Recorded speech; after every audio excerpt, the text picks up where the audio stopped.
விவசாயிகள் அனைவருக்கும் வணக்கம். இப்ப என்ன பார்க்க போறோம்னா, பேட்டரி ஸ்ப்ரேயர்ல யூஸ் பண்ணக்கூடிய லெட் ஆசிட் பேட்டரி. இது வந்து நம்ம ஆல்ரெடி யூஸ் பண்ணிட்டு இருக்கிற பேட்டரிலாம் பார்த்தீங்கன்னா, லெட் ஆசிட் பேட்டரி தான் அதிகமா யூஸ் பண்ணிட்டு இருக்கோம். இது வந்து உங்களுக்கு வந்து வெயிட் கொஞ்சம் அதிகமா வரும். இப்ப வந்து பார்த்தீங்கன்னா 12 வோல்ட் இதுவும் 12 வோல்ட் இதுவும் 12 வோல்ட் 12 வோல்ட் தான். இது வந்து பார்த்தீங்கன்னா 12 வோல்ட் 8 ஆம்ஸ் பேட்டரி. இதுல 12 வோல்ட் வந்து பார்த்தீங்கன்னா 12 வோல்ட் 12 ஆம்ஸ் 12 வோல்ட் 14 ஆம்ஸ் இந்த மாதிரி வரும். இது வந்து பாத்தீங்கன்னா உங்களுக்கு சிங்கிள் பம்புக்கு யூஸ் பண்ணலாம். சிங்கிள் பம்புக்கு ரெக்கமெண்ட் பண்றது இந்த 8 ஆம்ஸ் பேட்டரி. உங்களுக்கு டியூவல் பம்புக்கு எல்லாமே வந்து பாத்தீங்கன்னா இந்த 12 ஆம்ஸ் இல்ல 14 ஆம்ஸ் வந்து நம்ம யூஸ் பண்ணுவோம். இதை நீங்க வந்து சிங்கிள் பம்புக்கே வந்து இந்த 12 ஆம்ஸ் பேட்டரி நம்ம யூஸ் பண்ணலாம். ஏன்னா நம்மளுக்கு வந்து டேங்க் கெப்பாசிட்டி டேங்க் யூசேஜ் வந்து லைஃப் டைம் வந்து கொஞ்சம் அதிகமா வரும் உங்களுக்கு.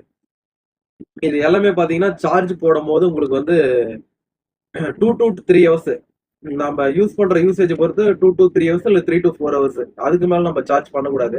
நீங்க அந்த டைம்குள்ளே பாத்தீங்கன்னா உங்களுக்கு சார்ஜ் வந்து ஃபுல் ஆயிரும். உங்களுக்கு அந்த சார்ஜர்ல இருக்கிற இண்டிமேட் லைட் வந்து உங்களுக்கு வந்து கிரீன் லைட்ல இருந்து ரெட் லைட்ல இருந்து கிரீன் லைட் மாறணும், நீங்க உடனே ஆஃப் பண்ணிக்கலாம். இல்ல முன்னாடியே நீங்க ஒரு குறிப்பிட்ட டைம் ஆனதே நீங்களே ஆஃப் பண்ணி வச்சிடலாம், நம்ம யூசேஜ் பண்ண தகுந்த மாதிரி.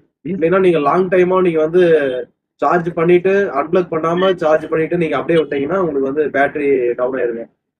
இல்ல நீங்க ஒரு 2 to 3 மந்த்ஸ் வந்து உங்களுக்கு யூஸ் பண்ணாத விட்டீங்கனாலும் பேட்டரி உங்களுக்கு வந்து ஆட்டோமேட்டிக்கா ட்ரைன் ஆயிரும். இதுல நாம வந்து இப்ப தோட்டத்துல வந்து நம்ம ஸ்ப்ரேயர் வந்து பேட்டரி ஸ்ப்ரேயர் வந்து கொஞ்ச நாள் நம்ம யூஸ் பண்ணல, இருந்தா நம்மளுக்கு பேட்டரி டவுன் ஆயிருது அப்படின்னு சொல்றோம்னா, நம்ம யூசேஜ்ல இல்ல அப்படின்னா என்ன பண்றதுன்னா, இதுக்கு வந்து ஒரு பல்பு இருக்கு. இதுக்குன்னு தனியா பல்ப் வரும். இது வந்து நீங்க பேட்டரி ஸ்ப்ரேயர்லயே பிளக் பண்ணிக்கலாம். சார்ஜ் போர்ட்லயே வந்து சாக்கெட்லயே வந்து பிளக் பண்ணிக்கலாம்.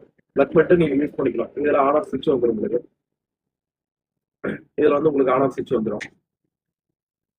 இதை யூஸ் பண்ணும்போது உங்களுக்கு பேட்டரி யூசேஜ் இருக்கும், திரும்ப நீங்க சார்ஜ் பண்ணிக்கலாம். நெக்ஸ்ட் இதே இப்ப ரீசெண்டா போறது எல்லாமே பாத்தீங்கன்னா லித்தியம் பேட்டரி தான். லித்தியம் அயன் பேட்டரி தான். இதுதான் சேம் அதே உங்களுக்கு 8 ஆம்ஸ் 12 வோல்ட் 8 ஆம்ஸ், இது 12 வோல்ட் 18 ஆம்ஸ். இது வந்து உங்களுக்கு வெயிட்லெஸ். உங்களுக்கு வந்து வெயிட்லெஸ். எவ்வளவு நேரம் நீங்க வந்து மருந்து ஸ்ப்ரே பண்ணிட்டு இருந்தீங்கனாலும் உங்களுக்கு அந்த வெயிட் அதிகமா உங்களுக்கு வந்து இதாகாது. அதனால நீங்க லாங் டைமா நீங்க வந்து மருந்து ஸ்ப்ரே பண்றதுக்கு கண்டிப்பா நீங்க பண்ணிட்டு இருக்கலாம். அதே மாதிரி பாத்தீங்கன்னா மெட்டாஃபிட்டோட இதனுடைய லைஃப்பும் மற்ற எல்லாமே உங்களுக்கு வந்து குவாலிட்டி வைஸ் எல்லாமே நல்லா இருக்கும். இது தவிர உங்களுக்கு ஏதாவது என்கொயரி ஏதாவது டவுட் இருக்குதுன்னா நீங்க ஸ்கிரீன்ல இருக்கிற நம்பருக்கு கால் பண்ணுங்க. இல்ல வேற ஏதாவது உங்களுக்கு இந்த எல்இடி பல்பு வேற ஏதாவது உங்களுக்கு தேவைப்படுதுன்னா நீங்க ஸ்கிரீன்ல இருக்கிற நம்பருக்கு கால் பண்ணுங்க. உங்களுக்கு உங்களுக்கு டிஸ்பேச் பண்ணிக்கலாம்.